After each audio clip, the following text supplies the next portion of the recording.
Well, hello there, Dippers, and welcome back to episode 44 of the Knuckle Sammich podcast, the official MMA podcast of Sauce on the Side. As always, Dippers, I'm your host, Drake, joined by the man, the myth, the legend, Mr. Thomas R. Shackelford. Good afternoon. And joining us back, as Shackelford said before the show, glad to have you back, Mr. Leighton C., our producer. Boys, I'm pissed. But you're mad. What'd you have for dinner tonight?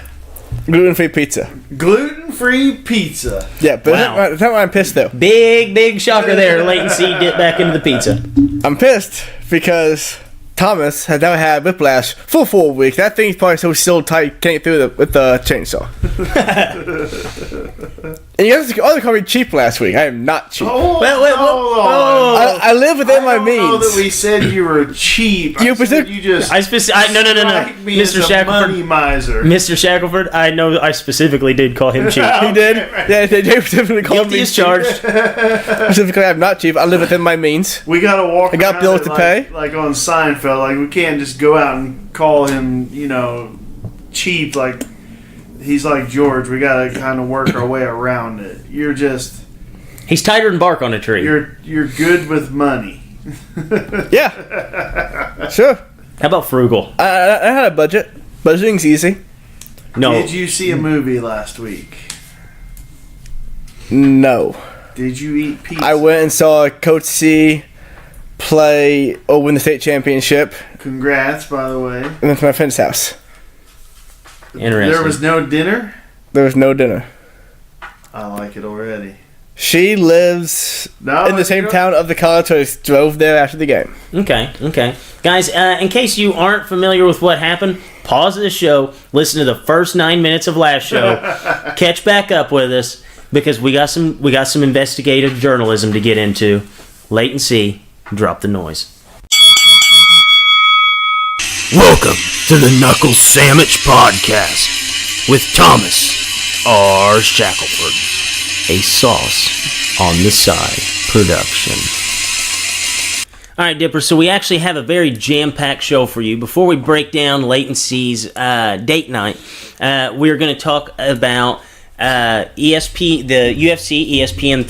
ESPN Plus 3 card this weekend. We're going to talk about the fights we had seen last Sunday with ESPN being introduced to ESPN. And we actually, for the first time on the Knuckle Sammich podcast, are going to be dropping an interview. This week, we have Combat Jiu-Jitsu middleweight champ, John Thor Blank. He's from 10th Planet, Bethlehem, and he will be competing in the first Combat Jiu-Jitsu fight night in the Absolute Division.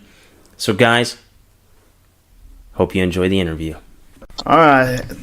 I am with John Blank out of 10th Planet Bethlehem, which I just found out is in Pennsylvania, not California. He's with us today. He was the EBI. What was that? About 3 months ago, John? 4 months ago. It was in late September. Late September. He won the EBI 17, the first Combat Jiu-Jitsu middleweight tournament. If I'm not mistaken, you were probably a huge underdog in that, correct? Yeah, I don't think many people saw me winning that. Yeah, I know when I was watching it go through, your first match was with Tamden McRoy. I was like, well, a lot of those MMA guys they might do pretty well just going through, and you made pretty quick work of him, and just some of the names on there after you won. Just as I was watching, I was like, that dude had to be one of the biggest dogs on there, just overall. But did you know that, or did you know you were going to walk in and do fine? I was confident in myself that I would do all right, but to be real with you, I didn't see myself winning. Well, as long as the preparation was there, that was the big part, right? Mm-hmm. And this is just a personal question for me. Is Josh Neer the scariest man that you've ever seen compete there? Oh my god! I mean, the way he was wailing on dudes there, it was pretty intimidating. Yeah, that first match, I felt bad for that dude that he went against because I don't know, he wasn't doing the hand touch, he wasn't doing anything. He was just there to hurt people. Blood. Yeah, when I was watching, I was like, man, I almost want him to get beat just because I don't want to see anybody just get beat to death out there. You know, in MMA, he the dentist, everybody knows him, but I almost thought he would tone it down a little bit for that, but he definitely did not. If he may have been even more scary just because of the. I thought maybe the way a lot of jiu-jitsu tournaments they're just way more not as wild as MMA. So he actually scared me more being in that scenery. I thought. Did you get a chance to talk to any of those guys, or just when you're there you're just it's like a wrestling tournament? Like you don't talk to anybody, you're just doing your own thing? No, I'm the complete opposite. I like to shoot the shit with the guys. Try and. If I take it too seriously, that's when I do poorly. I gotta stay loose. I gotta, talk to people, try to be friendly with them. I mean, just about everyone I competed with, I had a conversation with on the side. And funny you brought up Josh Neer. He actually went up to one of my coaches right before his match and asked him to flow roll with him to warm him up. That's stuff. Awesome. Yeah, it was kind of funny. It was funny seeing my coach just roll with Josh Neer. I was like, oh, okay, I might have to fight that guy. Well, it's good. It's good. A little brotherly love there. That's good. Exactly. And was it last weekend you were just out at the West? This is why I thought you were a West Coast guy. You were out at the West Coast Trials, and you got third. I know that's obviously not what you wanted, but really, I think you lost to probably the favorite, only 4-0, and that was the closest match you had the whole tournament. It looked like. Well, thanks for saying that, but still stings. I coach wrestling here in my town, and I always tell the kids, if you lose in the semis to the guy that got first, it gives the kids a little bit of boost. Not that you need that, but how was that? Was that your first trials or your second that you've went through? I did the trials in 2016 when they were in New Jersey. I was a purple belt at the time, and I lost first round, and that was a good learning experience for me. And I probably should have done the trials when they were in New Jersey again in October or whenever they were, but I had a family commitment that weekend, so I wasn't able to. So I really wanted to go do the West Coast trials this year, and third's not bad. Wow. Family first. Exactly. That says a lot about your character. That's a good thing. So, how does that work? Do they have alternates for the big one, or do you get to go over there at all, or how's that work? For the main ADCC. Yeah. They do the qualifiers, and then they do half the guys. 8 of them come from the qualifiers, and 8 are invites. Oh, okay. Maybe with a good performance this weekend, I can squeak my way in. Maybe get a golden ticket per se. As far as the ADCC rules and the combat jiu-jitsu, or just the general EBI rules, are you one of those guys that's you train for everything and just you're able to do them all, or is there you have mini camps or to specify for those things? Well, I'd say the majority of the time at our school we're very sub-only focused. We're more of the EVI structure, being a 10th Planet school. But when I decided that I wanted to do the ADCC trials, I really tried to focus myself on being a little more smart with the points game and the more top-heavy game, things like that. And, there's guys in my area that I can train with that can teach me, those little tricks to score points and stuff like that, Yeah, I know a lot of times in the ADCC, the just real wrestling heavy base, tends to fare a little better. I did read that you did have a wrestling background, and being in Pennsylvania, if you wrestled 5-10 years, that's probably a pretty good wrestling background, correct? Yeah, where I'm from the Lehigh Valley. I'm actually from my town of Bethlehem, we actually up at Lehigh University, Yeah. we have the Olympic Training Center for the East Coast. We've had multiple Olympic champions out of my town. Wrestling's bigger than football here. So That's awesome. That's awesome. When I talk to people about wrestling and stuff, I say there's a hierarchy of states that are just better than others. So if you get a state champ from, I don't want to rag on any states, but like an Indiana or something like that, I'm like, they fall somewhere behind definitely a New Jersey, a Pennsylvania, California, and I always throw Illinois in there because that's where we're from. So of course. We're not up there with you guys, but we're hanging around in there. So when I did see your accolades, like it didn't have any accolades, but it said you wrestled through high school and stuff. Now it makes more sense of you're probably a much better wrestler than most people expect, I would say. I think I catch people off guard with it. Well, they need to figure out that hierarchy of states. Once they get that figured out, they won't take it. They'll be like, "Oh, this dude knows what he's doing." So how long did it take you to get your black belt in the 10th Planet? When I started jiu-jitsu with 10th Planet Bethlehem, I've been with them for 5 years. I just got my black belt. I actually got it on my birthday at the end of December. So it was just shy of 5 years. Just 5 years. Yeah. That's pretty good. And you were even competing with black belts before then and doing well against them. Yeah. That's awesome. That's awesome. As far as you went off that big EBI 17 win into the ADCC trials, and so coming up this Friday, it's the first. I think it's the Combat Jiu-Jitsu Fight Night 1, correct? Is that what it's labeled?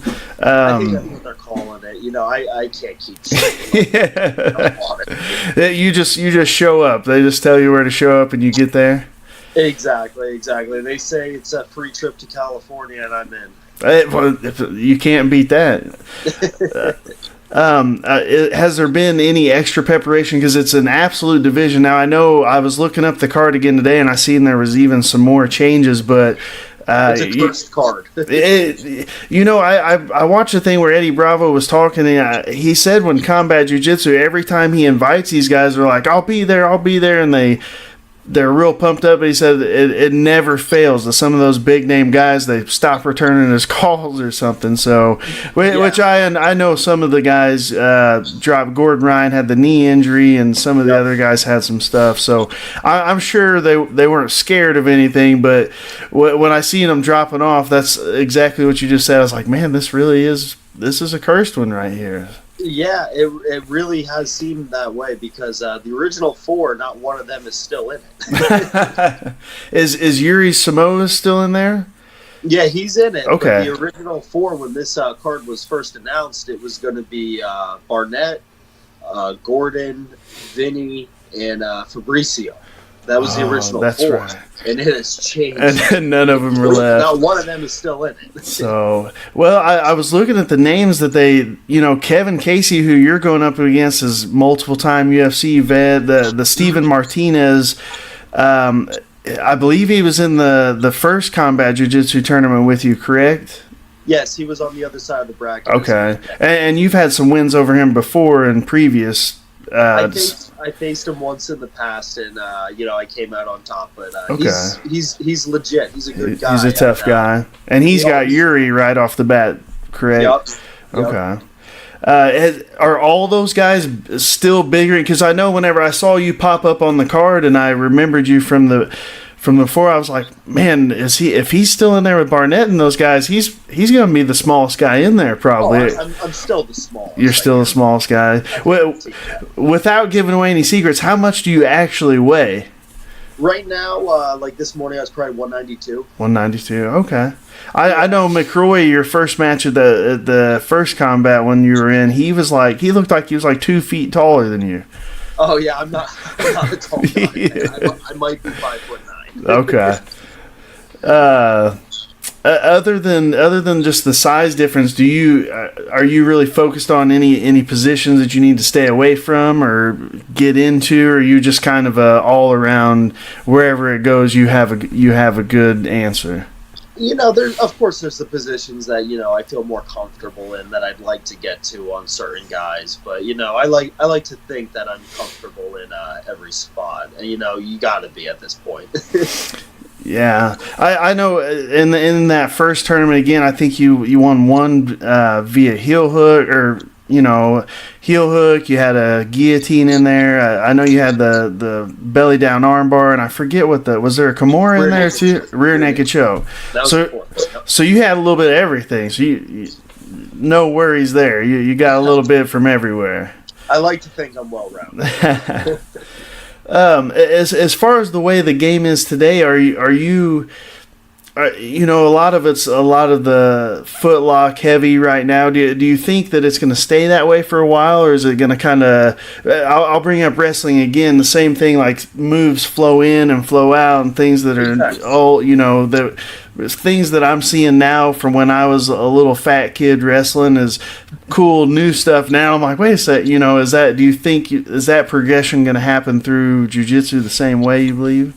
I think so. To me, it's all trends. When I first started, the leg locking trend was just starting, and for a while it was, people would say you're either feared for your leg locks or you fear leg locks, and now just about everybody you see competing at even a medium level knows leg locks very well.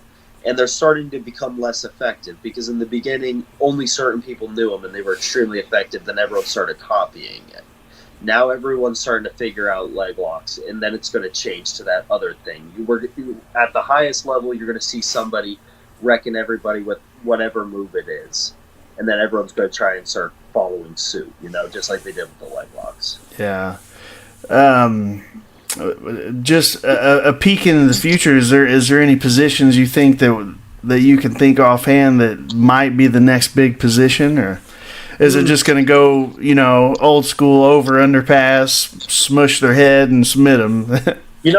That's the answer to the leg locks. It's the pressure passing. That's what beats leg locks is keeping yourself safe and just smashing through a guy's guard so that they can't have those opportunities. And that's what you're seeing starting to come a little bit rising more nowadays, but it's going to be interesting to see what really does take the place.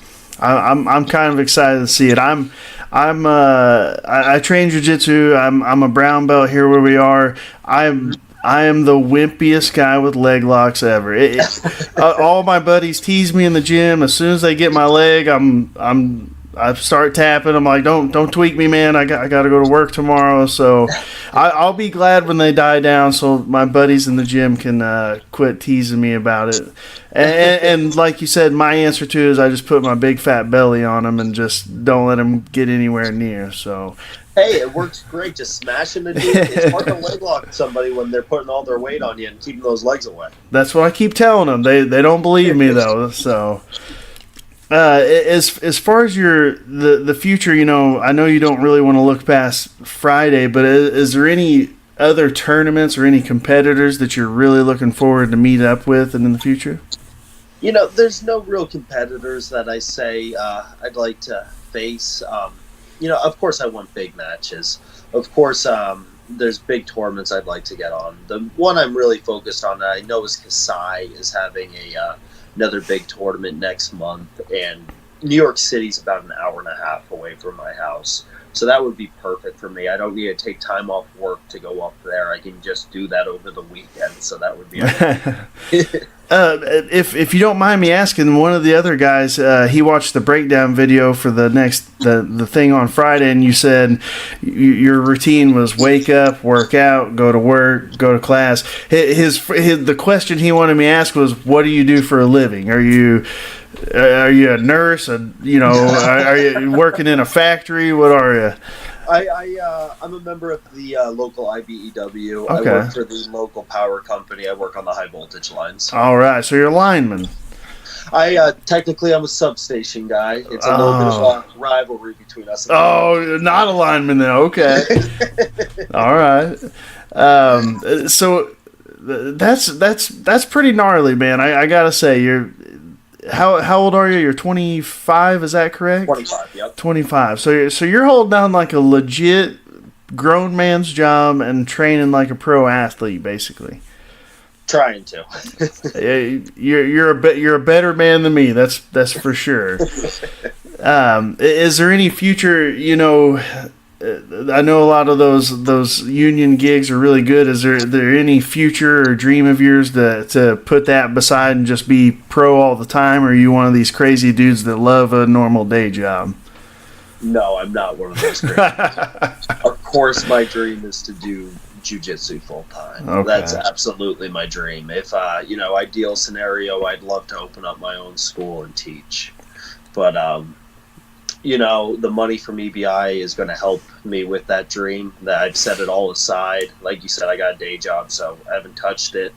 It's going to go to helping me open up a school, and hopefully on Friday night I'll get a little bit more to help me out with that dream. Yeah, that's awesome. You haven't even touched it. I would have went and bought 2 10-year-old Honda Civics by now. Blown it, gone. That was the joke when somebody asked me with the money the last time we were out there. I was like, yeah, I'm going to go buy a brand new, fully loaded Nissan Sentra. You would at least have it for 300,000 miles. So, I mean, it might be a good investment. I don't know. We won't take up much more of your time. One of my last questions is, once you, I know Eddie Bravo had been talking about you a little before, and you're one of his satellite schools. Is there any interest in going there and taking time and spending time at the headquarters more often, or just occasionally, or? For me, honestly, no. I like where I live. I like the East Coast. California is nice and all for a visit, but I couldn't spend any significant time. It's the sun, isn't it? Too much sun. It's just everything out there.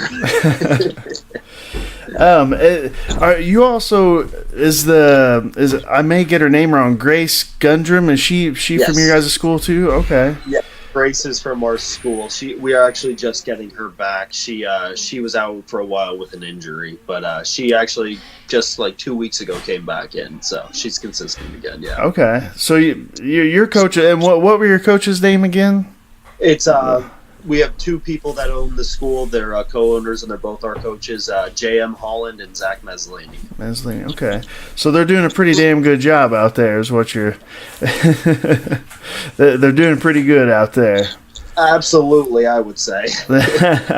Is there anybody else that we can look for, up-and-comers from your school, competition-wise here soon? We got some guys who are starting to make their run on the local scene and starting to branch out into some of the smaller sub-only money tournaments, and you might be seeing some more guys from Bethlehem popping up on the radar. I'll definitely keep my eye out, and I'll slide in their DMs too after a while. Once I start seeing them get a bunch of wins, I'll be like, hey, I'm gonna slide in there and see if we can get them on the show.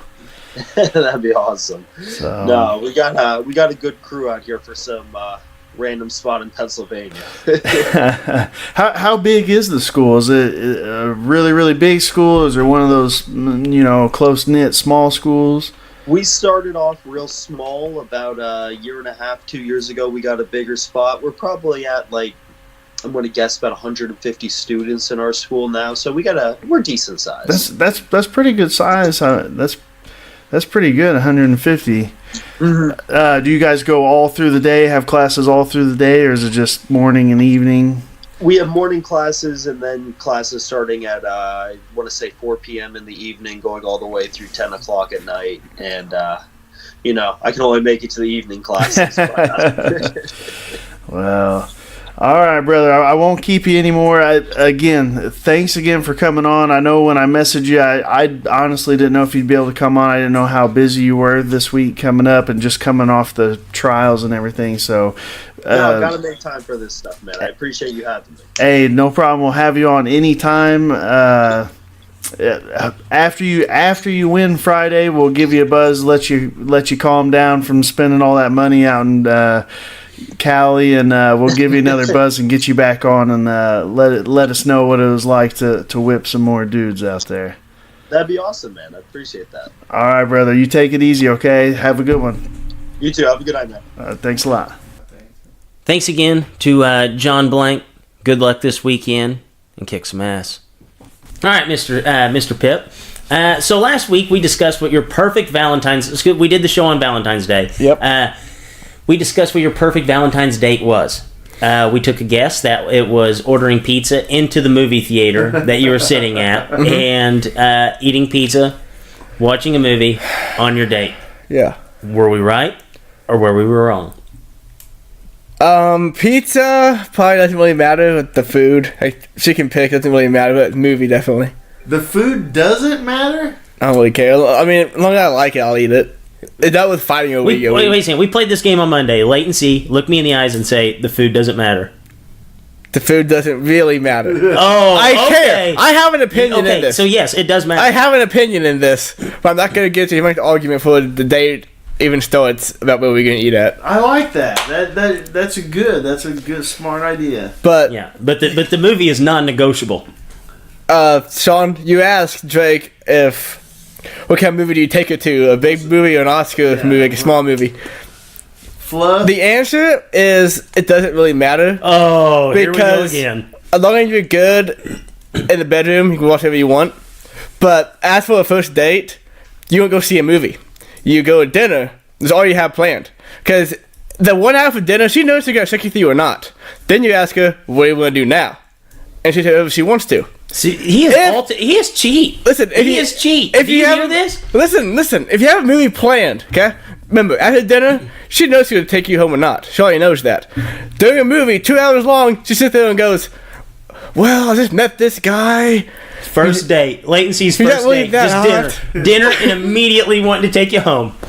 Yes. You know, I we can get drinks. Yeah, I did have a friend that in high school, his go-to thing was like Applebee's in a movie. He would see the same movie like 5 weeks in a row. So Latency's dinner and a movie idea is seriously $1 margaritas from Applebee's with half-price appetizers. I love it. It's a great idea. You know what? That's not a good fucking time. If I was to take a girl out and she had an issue with half-price apps and cheap drinks, then I'd just leave her there. I'd just get in the car and leave her. Take off from Applebee's. Hopefully she lives close.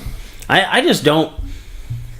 You know, I don't get the whole mystique with Latency being as cheap as he is. I mean, $1 margaritas and half-price appetizers. I'm not cheap. Latency, is that your dream date? That would be awesome. Yeah. You get drunk for like $4, and then you have $5 appetizers, so $9 total. You're drunk and you're full. I think I have a test here where I'm gonna put a range on the meal. So if you were are you a buffet on a date guy? No. Okay, we're doing good. That's weird. Are you a salad bar on you take her to Pizza Hut and salad bar? If she gets one, yeah. Okay, now we're getting to cheap again. No. You're not gonna do that, because if you get one, she doesn't get one. That means you guys are separated for an awkward time, and you won't do that. So we're going from prefer. Would you prefer buffet on a date? Oh no. Would you prefer one meal for you both, such as a pizza or a thing of nachos and a salad bar?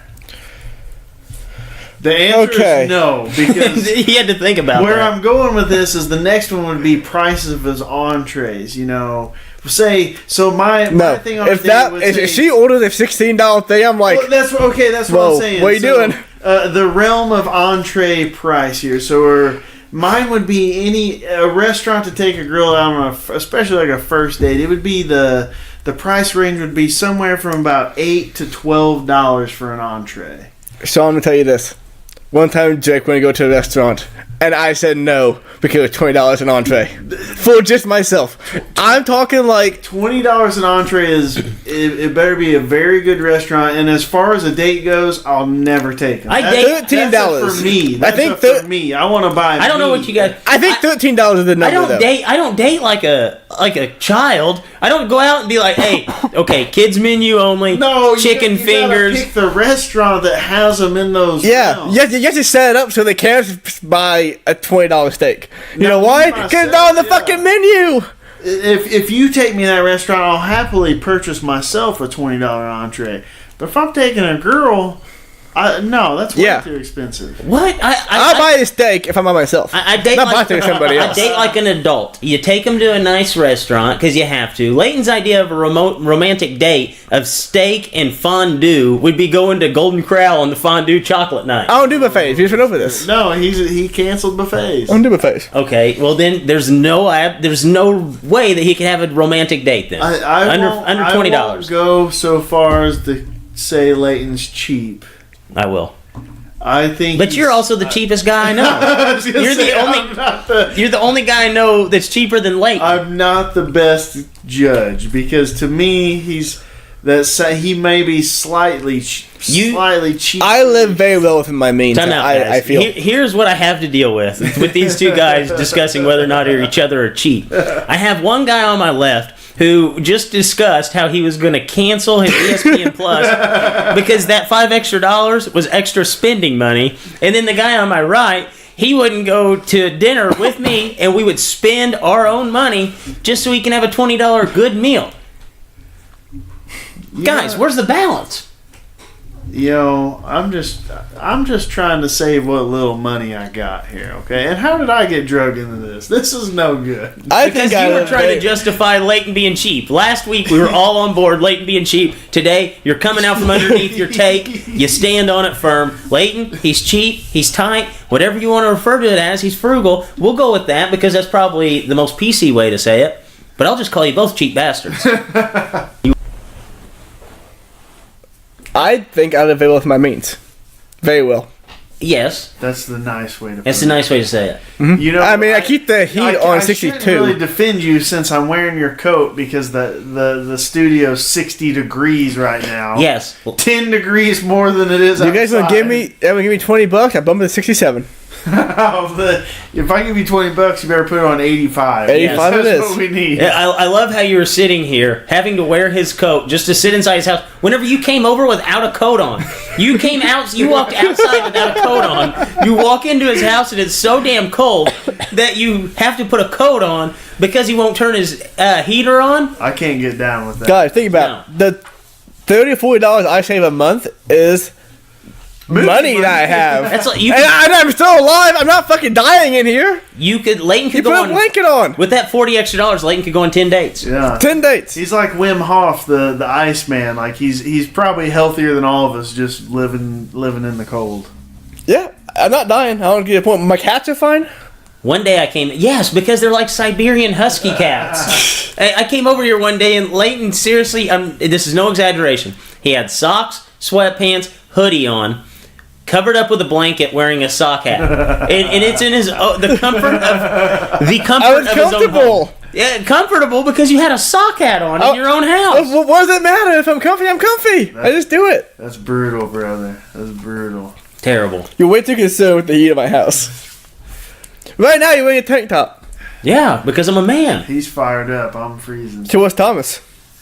Well, he's wearing shorts. Why are you wearing shorts and a... Hey, listen, man. It's been a long couple of weeks. I'm catching up on laundry. I had to wear shorts today. If you grew up wearing husky jeans, you're okay wearing shorts outside whenever it's 50 degrees or colder. That's like the sign of a man who wore husky jeans. Am I wrong or am I right? I didn't wear husky jeans. You didn't? I wore slim. You liar. I wore slim. No, you did not. Until high school. Okay. It's only understandable if you wear husky jeans as a child. So you want to talk some fights? Let's get a little Rumble action in. All right. So last week we had the debut on ESPN UFC. We had some. I thought it was better than 90% of the pay-per-views I bought in my life. It was good. It was good. It was really good, I thought. So we'll start off first. We'll go through each fight, talk about it a little bit, and then at the end we'll do our biggest winner, biggest loser of the night. I think those are going to be pretty clear. But we'll start it off. Aljamain Sterling. We'll start with our losses, okay? In case you guys were not aware, Shackelford went 5-2, which is pretty absurd, especially since he picked 2 dogs that ended up winning. We'll start with our losses. Aljamain Sterling beat Jimmy Rivera, 3-round decision, basically a staring contest in the eyes of Jimmy Rivera. What went wrong for Rivera in that fight other than he just didn't do anything? He looked really, really hesitant. He was a much smaller guy once he got in there. I'm not really sure. We've never seen him like that. Jimmy Rivera is always 100% moving forward. Yes. So he is coming off that big knockout. So maybe just the fact that Aljamain's grappling, because I thought if Aljamain was gonna win, it'd be off grappling. Yeah, if you told me Jimmy Rivera did not get taken down one time in the fight, I would say, yep, he won. Yeah. Maybe originally that kind of kept him hesitant, but at some point when you realize Aljamain really wasn't trying to take down, he was just kind of pressuring him against the fence and just staying long and not throwing strong punches, just putting something out there. Maybe it was a little bit of that he got knocked out last time. And we saw it probably 4 or 5 times that Rivera kind of let things go and went after him, and he tagged him every time. Yeah. He just didn't do it enough in order to pull off a win. Yeah, that was a very surprising loss to me. When I knew it was a tough fight, and when we did our breakdown a little bit, I kind of what swayed me was really the forward pressure of Rivera, but it just wasn't there. That was a surprising loss to me. Yeah, no, I agree. Aljamain looked good, sets himself up good in the picture, but that one's, and I don't ever like to say it, but that was almost like, one guy just didn't do that well as opposed to the other guy just blew him out of the water. I agree with that. I think that's fair. So our other loss of the night, Francis Ngannou. I guess it goes down as a TKO in 26 seconds against Cain Velasquez. He never got hit. Yeah, there was the little uppercut there once his legs were already kind of like spread out and starting to buckle. It did bop his head backwards, but I don't know. He didn't look like he knocked out. He fell down, kind of. And he yelled up. as he started to fall. As the leg buckled, he yelled. You could see him open up and just scream, and then he just covered up because he knew he was done. Yeah, terrible to see, man. Cain, he was one of the scariest guys. I mean, he just this mean dude. He was stoic. He barely spoke. He didn't ever you never seen him look happy in the training videos, anything. He's just almost a shoot. I'm forgetting his name. Dolph Lundgren and Rocky. Oh yeah, he's I can see that. He's like the Mexican version of I can't remember that guy's name. Russian. I can't think of his name. What's his name? Drago. He was like the Mexican Ivan Drago. And the injuries, man, he may just be one of those guys that he left more in the gym than what he realized when he was younger, and it's caught up to him. Yeah, and I think that the knee injury, I hate to suspect that the guy went into the fight injured, but if you watch his kick right before he ended up, shooting the double leg and getting put down, he kind of hopped. He did a weird hop, and I didn't send you the video, but someone, man, you can't get anything by anybody these days. Somebody got on Twitter and broke down his pre-fight workout 2 days before, and they had it broke down to the second, 7 minutes and 36 seconds in. He was hitting mitts, and he stepped with that front left leg forward, and it buckled. And it kind of did a little bounce, buckled and bounced, and immediately he didn't yell. He had a game face, but he immediately did the 2 hands across his throat, it's over. and his mitt session was over, and he kind of like flexed and hit his chest a few times and walked off. And I wish I'd have saw that before I bet on him. Nobody really saw it, No. I don't think, and you had to slow it down to slow-mo to see it even. But it most definitely, I'll have to, I'll pop it up on Twitter for the guys to see it and on Facebook. But he definitely, he steps forward. He's just hitting mitts. He steps forward and it does the same thing like it does in the fight. It kind of just gives way just a little bit, and he immediately shuts. I meant to send you that video. So I mean, you were talking the other day about, he was very, very, very, very. He was just very adamant that he wasn't injured going into it. I mean, And he even said after the fight that he got knocked out. No, he said he didn't. Well, he said that the punches hurt him. Did you hear the immediate, whenever they were talking to him in the cage? He didn't say anything about the injury. Like, usually if guys get hurt in a fight, they're like immediately like, hey, there's something wrong here, like I'm hurt. He did not say anything about the injury. He just said he caught me good. I just saw the post-fight press, and he said... No, I did not see the post-fight press. So, me and you kind of discussed it. I don't know. If you go into a fight not telling people you have injuries, that's not abnormal. A lot of those guys have a ton of injuries going in, but for some reason, this one just seems different. Yes. I mean, this one just seems different. Like it was a legitimate not hurt, but he was legitimately injured. Yeah, like shouldn't be in there fighting type thing. No, so I agree. Maybe in a case that he's just too tough for his own good, man. His mind is just too tough for his body. It's just not there anymore. Yeah, unfortunately. unfortunately. And I hate to say Do you think this is the end of Cain Velasquez? Man, you got to think if that's an ACL or if that's ACL, MCL, all those ligaments, you're looking at another year. Yeah. Year and a half. Yeah. And he's older. You got to think this might be it. This might be. I really think it's a straw that broke the camel's back. If it's back. like an MCL strain or something, they can do the stem cells or whatever those do. There's so many therapies out there now. Maybe we see him again, but if it's ACL tear, I don't want to see him back unless he's 100% healthy. No, yeah, you don't want to see. No, I agree. Such a bummer. And but we'll go through. We'll talk about our dog picks actually.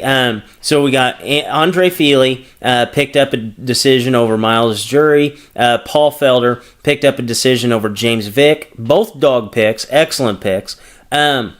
So out of those fights, we'll first talk about Fili and Jury.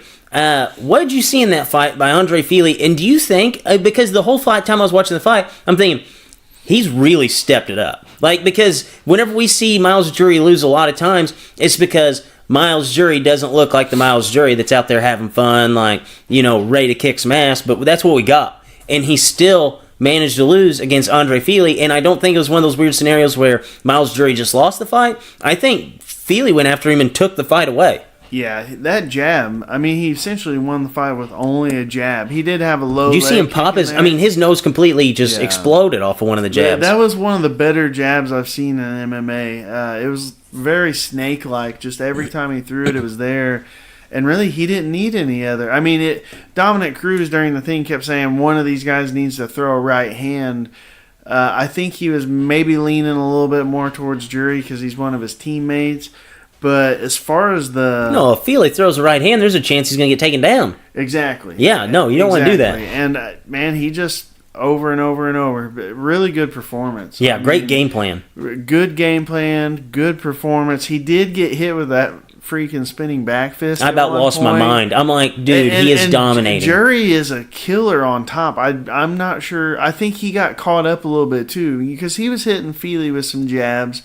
So I think it was one of those, for every 10 punches Fili hit, Jury would hit like one good one and think that he was still in the fight, So good fight. I mean, good fight. It wasn't the rock'em sock'em robots like you had a little bit earlier in the card, but just from a technique standpoint, it was a solid one. Yeah, I agree there. So the other dog that we picked, Paul Felder over James Vick, I thought watching that fight that it was almost like a title level performance from Paul Felder.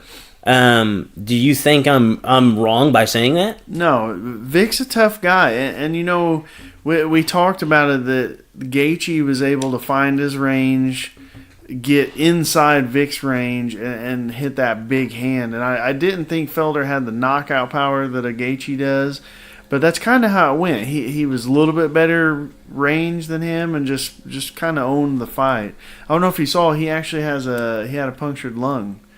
He's been in the hospital. He ended up having a pneumo. I guess towards the end of the third, he got hit with a body shot, and it actually gave him a pneumo. He had to Felder? Yeah. Wow. He's been sitting in. So he fought the last couple minutes of that fight with one lung. What a tough dude. I know after I know what he was like trying to catch his breath there at the very end, and like immediately after the fight, he was like trying to take off. Yeah, it's because his lung was a little shriveled. He was down to one lung. Yeah, he was down to one lung. So as far as our guys that were able to pull it off, maybe our closest call was Vincent Lukoy. He ended up pulling out a third-round TKO of Brian Barberena. Brian Barberena, holy shit. I was texting you during the fight saying, I think I may have a new favorite fighter. Like, I'm pretty sure that you could... and he didn't even get knocked out at the end there. Like, he was still with it. He was just... I think he was more fatigued than actually, like, rocked. What did you think about that fight? Like, you could hit him with a 2x4 wrapped in concrete and wrapped in barbed wire fence, and I don't think you could knock him out. That final combo they got hit with was like 3 flush knees to the chin and then about another 5 punches to his head when he was down, and he never went out. Like, he just kind of sat there in like turtle position. He didn't protest the stoppage and he didn't get up very quick, but he never got cold. You know, he basically did the Homer Simpson rope-a-dope. That dude just beat on his head until he got tired, and then Barberena would kind of spring on him. He knocked him down. Flash knockdown in the first, but then that dude took his back, got a couple really That's good how much better of a fighter that guy was. Like, Brian Barberena almost got knocked dead, or he almost knocked him dead, and then he jumps on top of him. The guy's so much of a better fighter that he just, like, immediately jumps, takes his back, like, no problem. Yeah. And how did he not choke him out? I don't know. And even he was crushing down on that face. My thinking is maybe he had already started to punch his arms out a little bit on Barberena's head. Yeah. I mean, it's bold move, Cotton. I'm going to let him punch me in the face until he's so arm weary he can't knock me out and he can't choke me out. Dude, I loved Brian Barberena's strategy, though, like midway through the second round into the third round. Like, I'm just going to basically touch this guy's head. Like, he wasn't even punching him at that point. Like, Barberena was, like, he was tired, but he just knew he wasn't as tired as his opponent, and he just kept going after him, just touching him. Yeah. Like, in the first round, the strike discrepancy was so huge, but Barberena actually took the lead in strikes because he just kept touching him in the head. He's a tough... If you look at the list of guys, he fought... when he fought Sage Northcutt... That was my favorite fight. Northcutt, we were like, what the fuck? This Sage Northcutt dude is horrible. But really, Barberena's better than what we thought. Well, if you look at him, he's very deceiving. I think he beat Warley Alves. Oh, yeah, he did. And Alves is no slouch. He beat Colby Covington. I think Barberena's only loss in the octagon other than that one might be to Covington. So, wow. Dude's tough. I mean, he's up there. I don't know if he could beat a guy like Till or Woodley taking punches like that. Hell no. I mean... I would watch the fight. I would watch the fight, too. I guarantee they're not going to knock him out. Can you imagine Woodley hitting one of those nuclear right hands and Barberena just eating it like a ham sandwich and walking forward? Whoa, hold on. Woodley can punch? Yes. Yes. Breaking news. He's fighting this. He's fighting coming up. Okay, well, do you think a punch in that fight? I think he'll roll down for 25. No, it'll be a roll. He's a champion still, right? He's fighting the 30%er. That when we went and seen him in St. Louis. The guy that said he fought at 30%? Yeah, he just took a guy down and laid on him for 15 minutes, and the crowd's booing the shit out of him the whole time, and he's just like, that was only 30%. Who's the fight Ben Askren? I should have only had to pay for 30%. It's to fight Ben Askren. No, they're friends. They can't fight. Yeah, they sure they can.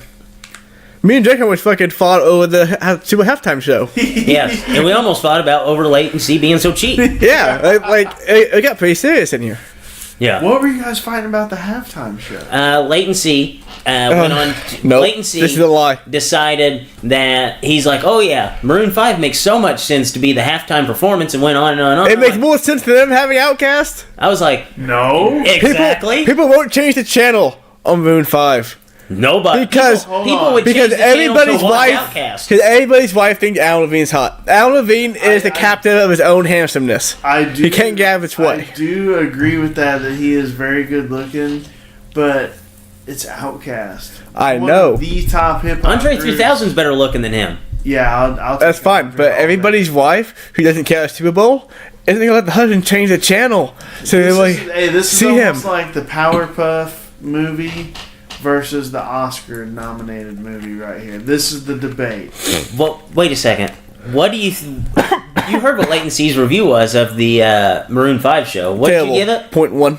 0.1 dips. Okay, so it looks like I was right, because Outkast would have went out there No, and just that's not what I was destroyed saying. it. I didn't say it'd be You telling Maroon 5 would me, be better. you telling me if Andre 3000 and Big Boy walked out there and started ripping Miss Jackson or Bombs Over Baghdad, Dude, or I would've liked it more. Gemini, any of those, That's not what I said. any of those, That's not what I was arguing. I was arguing. wouldn't have been better. Yes. than Adam Levine looking kind of chubby. Thomas, Dude. you paying my cat would have been better than walking back. dude, honestly though, if they would have just opened it up with Outkast out there singing Miss Jackson, nobody would have changed the channel. Oh no! Everybody would have been like, I'm locked in. This would be like 2002, rolling around town. I did not say that Maroon 5 would be better than subwoofer Outcast. just booming every I car said it window made- within 100-yard radius. I did not say that Maroon 5. Hey, I'm just messing with you. I actually did. Before we get back to fights, I like Maroon 5. A lot of their Wow. jams come on. the Maroon radio. 5, no, they have good songs, They've got but they some are very smooth bad music. live. But they're studio. They're a studio band. Yeah, I have a Okay. friend who loves Maroon 5, So but says you- there's not a concert band. No, Whenever you say you don't. like Maroon 5, when have you ever just went, okay, like, say you're on Pandora or Spotify, whatever, do you ever just, like, seek out to listen to Maroon 5? On like Sometimes. YouTube, sometimes. Wow, you did? Yeah. Yeah. I don't think they're a band that you they've look got a out. lot- Like, Hold It a Breeze, For We Love, those are some of my favorite songs. Like, they had probably ever. Coldplay a few years ago. Like, I seek Coldplay out to listen to. I don't seek Maroon 5 out. Now and then I will. They've got a couple songs. Wow. Coldplay's good too. What's the one that's out Coldplay's now? really good. I listened to Violet Hill for the first time in like forever yesterday. It was awesome. Yeah, they're a studio band. Even though the Super Bowl show is basically a studio gig because they're not playing their instruments or anything like that, and they're lip syncing. What? Which Huh? I don't think he was lip Are they? syncing. You didn't know that? No, No, they don't play their own mute. They don't play. I was their own kidding. stuff. I was kidding. I think Leighton's actually serious. I didn't know that. Yeah, that was Red Hot Chili Peppers. Kind of took a lot of flack a few years. Oh, that's ago. fucking stupid. Why even have it then? Just have me out Do there. you really think that they're out there singing? Yeah, Wow. it's their job. It's what they do. They are singing, but there's recordings going too. It's like half, but their instruments are not. It's not them. They're stupid. They're in a concert. Hey, Red Hot Chili Peppers. It's karaoke. Exactly. Red Hot Chili Peppers took a ton of flack because they're one of like the, groundbreaking alternative bands, and the way they kind of said is they're huge sports fans. Those guys are. They said really to them like the Super Bowl is like the gig, so they went ahead and did it, but they got a ton of flack because they're up there playing their instruments like they're actually playing, but everybody knows they're not. Wow. They just say there's too many technical that could go wrong for them to do a completely live broadcast. Yeah, like a wardrobe malfunction could even I'm- happen in a Super Bowl halftime performance. I'm really surprised you didn't know that, Leighton. This is I'm almost bullshit. disappointed that he didn't know I that. am. Look, I'm a big movie guy. I love a ton of music, but as far as like, Do you really think that they were jamming on the piano whenever the scientist was playing? Yep. Wow. I am sorry naive. to disappoint you. How they? That's their job. That's what they do. They play music. They play shows. I'm sorry. I'm sorry. One time I whooped to a riff-raff, put his mic off. It was awful. Hey, think of this. You guys remember Milli Vanilli back in the day? I know the name, There were these but I probably two- don't know any songs. Two smoking hot black dudes with dreads. This was the 90s. They had a couple really big hit songs, won a ton of awards, and then it came out they were at an award show and their record skipped, and they're just like, the record's just skipped on whatever verse, and they're just like trying to play it off. Well, after like 30 seconds of them just standing there saying the exact same, thing because it skipped, they found out it was like two fat black dudes that actually sang the songs, and Milli Vanilli were the dudes that... So they were the front men. They were the front man. One of them ended up committing suicide years... They, fell out of the music industry. One of them committed suicide. Just tough life after that. And now you look at it that's all music. Almost all of them are lip-syncing songs. Yeah, they would have dominated in 2019. Latent C would have had every album. They were 15 years ahead of their time, and it ruined their lives. Wow. That's crazy. All right, back to fights. All right, so we can put a bow on that. Brian Barberena, toughest man alive. Toughest man alive, yes. So next up we have Kron Gracie, first round submission of Bruce Leroy. I never even tried to get the name. Hey, I did not feel that bad because I can't remember who it was, but I was watching the post-fight stuff, and one of the fighters actually butchered the name too. Alex Caceres. It's Caceres, right? Caceres? Yeah. Okay, yeah. One of them butchered it too, so I didn't feel as bad. Don't feel bad. Kron Gracie, man, I think he's legit. It looked like an old-school Gracie jiu-jitsu tape. He did a little hop side. But I think he was decent on his feet, though, up till that point. He did, yeah. I think he even hit Bruce Leroy once. Yeah, he did. And he survived a kick. I mean, I told you, man. That's his style of jiu-jitsu. Get the takedown, dominant position, submit. There's no back steps. There's no. That's just it. Now his hands, there might be some guys that keep him on his feet, but I'll bet on him against a lot of guys in that division. Yeah, and the thing I liked about his attempted takedown wasn't like what we see a lot of jiu-jitsu guys that come into the ring, like Dylan Danis or any of those other guys who are jiu-jitsu only people coming into the cage. He wasn't out there shooting takedowns from across the cage. He knew that stand-up was a part of the fight. He brought it to him, and he led that straight into, I'm not going to necessarily just get just a surefire regular double leg takedown or a regular takedown. I'm just going to take the fight to him, and then I'm going to get it on the ground. Yeah. There's no fear of getting hit. A lot of these guys... Danis, really, that was his. That he did not look like he wanted to get hit. Oh, hell no! No! And if you're blinking your eyes and trying to take a step back, you'll never get a takedown. No. Another big jiu-jitsu guy just fought AJ Argazam. I think is how you say his last name. He just fought in Bellator a couple weeks ago. He's an ADCC champ. He actually lost by decision. He got a takedown, didn't do anything with it, and then he just couldn't take anybody down. It's just a different style of jiu-jitsu. It's right. just Kron is bread and butter. He looks like he was born for this. And that's the other thing. He's legit. His dad was fighting in Japan in one of the biggest, most watched fights ever. And Kron Gracie's a cornerman for his dad when he was 9 years old. That's wild. He has been born and bred into the fight game his entire life. He's one of my favorite guys to follow. Anytime there's any new, highlight videos of his life or anything on YouTube, any of these guys that come out with him, I'm always watching him. I'm really excited to see what he can do. Because, if you think of him going up against a guy like a Max Holloway, Holloway's got way better takedown defense than Bruce Leroy, and he's on another level. But you got to think, if he gets him on the ground, there's just nowhere to go. Right. So that was going to be my next question about Kron Gracie is, so you saw what he had. That Kron Gracie that was in the cage on Sunday, where do you think that stops? Where do you think that fight style stops, knowing what he has to offer? How high up the food chain do you think he can run, just being as good as what he was Saturday, which he will improve? He could go all the way. I agree. You look at a guy like Khabib. Khabib's not... he did hit McGregor with that right hand, but he's not a striker. He closes his eyes, crow hops, throws a big bomb, and just pushes him and gets the fence and takes him out. And he's one of the best guys to ever do it. So, yeah, I don't know if we'll ever be betting against Kron. I probably won't. No. It'll have to be somebody like a Max Holloway that I really start thinking about it. I mean, obviously Max would be favored there, and decisively so. But Kron, the sky's the limit, man. The sky's the limit for a guy that's not scared to get hit, is willing to trade, but is also willing to be very smart and get it down to his best area and just end it. Yes. Gut check. Kron Gracie, if they fought next week, Brian Ortega, Kron Gracie. Kron. I agree. And the reason why is great. Brian Ortega also has amazing shutdown jiu-jitsu, but he's more of a I'll tap you from anywhere guy. So he's willing to go to any position right. to get, you know what I mean?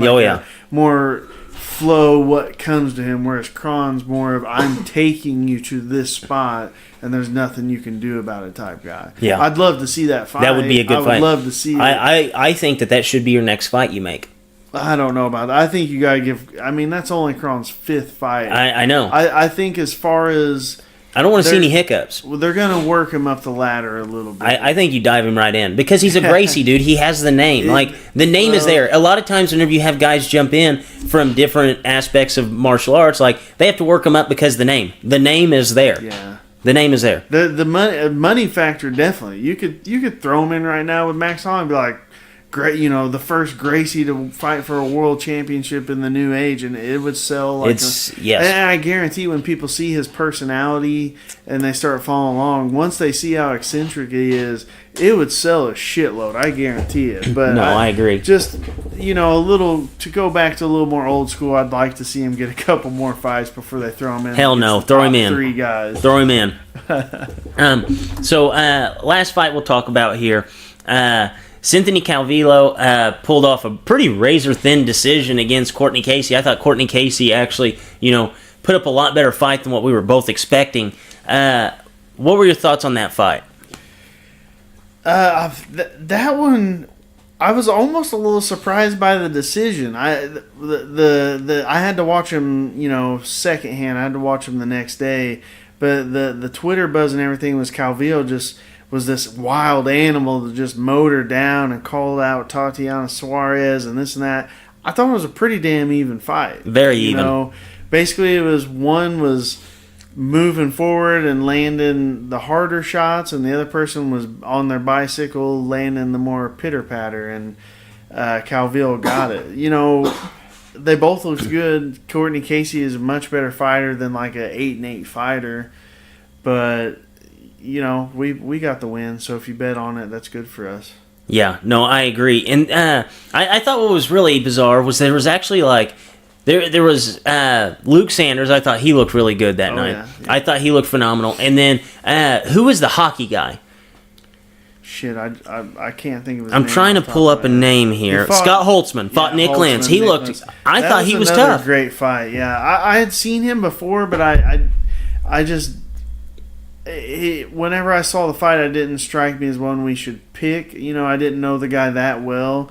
But that dude, he fights like a hockey dude. Mm-hmm. I'll tell you that. He just stands right in front of you, and it don't matter what you're doing, he's coming at you. Oh, yeah. There should be an NHL team coming after him just to be their goon. I'm a little surprised. I think they said he was like a semi-pro hockey player. Yeah. He for sure, as long as he can skate better than... Happy Gilmore, there's no reason that dude couldn't be a goon in the league. I agree, dude. Just throw him out there on skates, let him whoop somebody's ass, and pull him off the ice. I mean, It's as easy as that. And before we go to the biggest winner, biggest loser, another guy I figured I should mention, Manny Bermudez. I thought I was blown away. I know he came in overweight. Yeah. I think that's a guy that we're going to be talking about fighting on main cards here soon. Yeah, dude's tough. You know what I like most about him is his body frame. He's clearly really strong. I mean, he was way stronger than that guy. Even I hate to even bring that up. He needs to go up in weight. 5 pounds. 5 pounds is You're halfway to the next weight class. Yeah, but his frame, he's got kind of like this spindly, like long arms, and man, he he locked that choke in. It was just over. Yeah, It if was you were just going to over. create a fighter, like, around that size, like, that's the guy that you create. Like, that's the body style. Yeah, and he was a hard puncher, too. So Yes. he's a hard puncher. His ground game looked pretty insane. That's a tough dude. Yes. That's a tough dude. I think they fought at 45, right? Yes, I believe so. That's, man, 45's got a ton of... You know, we talking about Max Holloway closing out the division and him kind of just growing out of it, but there's a lot of tough guys at 145. Dude, that's what I'm saying about Kron. You throw him up there, you let Bermudez kind of work himself up, and then you have like a guy who's ready for that, you know, that maybe that next Max Holloway fight within a year, and then you have another guy with Bermudez coming up the ladder, where it makes this so exciting. Yeah, that would, you know, that'd be a nuts fight, Kron and Bermudez right there. Yeah, but I just don't know if you can let those guys peck each other out, you know? Yeah, I think you have to true. throw Kron Well, at look at Ortega. Rivera and Aljamain. I mean, that's basically what they did there. One dude's 20-2, Yeah. and he loses to a guy that's got like 3 or 4 UFC losses. They're 45 too. Yeah. There you go. We had 4 or 5. Oh, I thought Rivera was 35. Oh, He is 35, yeah. I'm sorry. Yeah, 35 because they're in guard. But man, Aljamain's 35. Whew, Yeah. He's a big nuts, 35. nuts. So we put a bow on that card. Yeah, I think if you wanted to do biggest winner, Biggest and winner, loser, biggest loser. Who's the biggest winner? it's got to be Ngannou, and clearly You think so? biggest loser's got to be freaking Velasquez. I think biggest loser was Kane, but I don't think Ngannou was the Who biggest would you winner. have over him? Just because I don't think he did anything to win the fight. Like, Kane shot in a double leg, and he threw some wild-ass punches, missed every single one of them. Kane was just injured. I think that if you're looking at biggest winners, I think Andre Fili. I think you can make an argument for him, not just because of the win, but how he won. Yeah. And then I think Paul Felder. I think Paul Felder coming off an injury, Yeah, he the looked like a Felder- guy who's going to be competing for a title. Yeah, the Felder I could see. I still say Ngannou, but I would say Felder's right up there. Calvillo is probably up there because, I mean, that 25-pound division, it's, you know, you got Shevchenko and everybody else. Yeah, no, I agree there. There were a great night of fights. Yeah. Great night of fights, Solid, obviously. solid. So we actually have another card on ESPN Plus this weekend, UFC ESPN Plus 3, this Saturday. And we actually have 3 fights on here that we'll probably pick. If you know of any more that you want to pick, lay them on me. We'll start off with the Steven Struve fight. He is plus 105. Before you even finish, I'm not picking Struve. Whoever the other guy is, I don't trust Struve. Okay, he's plus 105. Marcos Rogero de Lima. Don't know him, pick him. He's minus 135. Dog? Favorite, barely. But Okay. Steven Struve has the name, so like by the time this fight rolls around, people are going to fall in love with the fact that he's 7 foot. I can't trust Struve. I think the last couple times we picked him, he dogged us. This is out of principality. Pick the other dude. Yeah, he is. I'm wanting to look up a little bit to who this guy is, like how big he is, because He's smaller than Struve. I think that I think that there was a guy that they were trying to lay up against him that was like ridiculously large too. Let me see what his no fight profile. Oh, thanks UFC. Yeah, I'm gonna Google his name, Marcos Rogero de Lima. Okay, and he's 6'2". Okay, so it's not the guy I was thinking of. Yeah, but either way, I do agree. Struve has gotten us time and time again. I don't think we fall into that trap again. You know, if he wasn't 7 foot tall, he probably wouldn't be on the UFC roster. No. So the next fight will actually go to Peter Yan. He is a minus 275 favorite over John Dodson, plus 215. I think I know where you're going to lean here, but lay it on me. Yeah, we're going to go Jan. Dude's super tough. I know Jan, you're probably thinking he's like an Asian dude or something. He's from Russia. All-around guy, good grappler, good striker. You know, Dodson just, man, he's like 1-4 in his last 5. He just seems content with standing in the center and throwing one punch around. Whether it lands or it doesn't matter. Go Jan. Yeah, I agree there. Especially with a nickname like No Mercy. You got to be scared of that, right? Yeah. And then the main event, Thiago Santos minus 120 Jan Blachowicz. Did I get that right? I don't know. But we were calling him Blagojevich. Yeah, we did call him Blagojevich last time. We called him Jan Blagojevich. Yeah, okay, so Jan Blagojevich is a minus 110, I guess he'd be underdog. Basically, it's a pick'em fight at this point. Who do you see winning this fight? I think this is actually going to be a really good fight. I'm going to go with Jan just because Santos, we've seen him over and over. He is just 100% a wild man. He doesn't want to win in 5 rounds. He's a brawler. He wants to win in 10 seconds. And this Jan guy, he's a pretty tough customer. He's got some crisp striking. He hits pretty hard. Some good grappling. I just don't think that the better guys that you fight, I don't think that Rock'em Sock'em robots can work at the upper echelon. I think Jan gets the W here. No, I agree there. And he's actually kind of on a little bit of a tear. I guess since April 2017, he's rattled off 4 straight wins. Beat Jared Cannonier, Devin Clark, Jimmy Manawa, and then he beat that Krylov. That fight was actually in Russia. That was actually a pretty interesting fight. He won with the arm triangle. He was like the one non-Russian guy to win on that card. Yeah.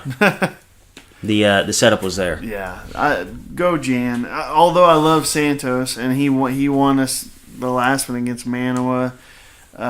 Tough as hell fighter. But man, that dude, I feel like every 3 weeks we're breaking down a Thiago Santos fight. Yeah, he fights quite often. I didn't realize how often he fought. Well, he fought Eric Anders. He fought Jimmy Manawa, and now he's fighting. I mean, that's all within the last 6 months, I think. Yeah, he had since 2018, since the beginning of 2018, he beat Anthony Smith. He lost to Devin Branch. He beat Kevin Holland, beat Eric Anders, and beat Jimmy Manawa. So within a year's time, there's 5 fights. Yeah. And his one loss was the David Branch, you said? Yes. See, and that's one of those, Branch is one of those dudes that's really hot and cold. I mean, he could be looking at like a 6-5 win streak here. Right. So any other things in MMA that you want to talk about before we wrap this show up? We got the big fight, Bones Jones, Askren, all those guys on that card on the second. I will just one note before we leave. So there was a bunch of fights this weekend. Bellator had a Friday card which ended in Matt Mitrione kicking Karaktanov in the ball sack. It was horrible. Dude, Bellator got their ass kicked this week. They did. The next night, Paul Daly versus MVP was. I didn't even watch it. I didn't even watch it. They said it was so bad. Paul Daly took him down multiple times. MVP ended up winning. Do not pick him to win the tournament. Hell no. And then you got Sunday, UFC's card ended in a 26-second knee injury. Basically, every single big fight card that happened this weekend, the main event floundered. Yeah, shit to bed. So, hopefully next weekend we have a little bit better with Jan and Santos, and then the next weekend with Bones Jones versus Smith and all those, that crazy card. Hopefully we get some good luck. Yeah, I mean, the UFC 235 card is almost, dare I say it, too good to be true. Like, every time we have a card like this, something bad happens. And I just don't see how we're actually going to get a card that has John Jones, Anthony Smith, Kamaru Usman, Tyrone Woodley, Robbie Lawler, Ben Askren, Tisha Torres, Cody Garbrandt, Jeremy Stevens, keep going. Diego Sanchez, take him or leave him at this point. Mickey Gall, Johnny Walker. Johnny Walker's fighting? Johnny Walker's fighting. On that card? 235. Oh, man. That just made my day right there. Dude, that card, Polyana Viana is the first fight of the night. We got to watch that. We got to get together. Yeah. We'll have some keto pizza for you. We'll have some... any kind of pizza for Leighton. Some pizza, $5 pickup for Leighton. Yes. Those are good pizza. He might even go cheaper than that. He might just go pizza rolls, like $4 at Walmart. And on that note, for Drake, for Leighton C, and Mr. Shackelford Dippers, as always, stay saucy.